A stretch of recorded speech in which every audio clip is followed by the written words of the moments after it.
Let's start with a basic question. Is there a problem with the death penalty today? In my opinion, there's quite a serious problem. All of criminal justice has many issues, but the death penalty exacerbates them because, of course, the stakes are so high. When there's such a push for justice after a horrible crime occurs, the police... A lot of incentive for shortcuts. Enormous incentives. The great fear in implementing a death penalty regime that you'll execute the innocent.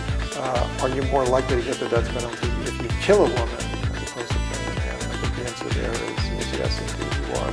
If you make a mistake in the death penalty arena, it's irrevocable.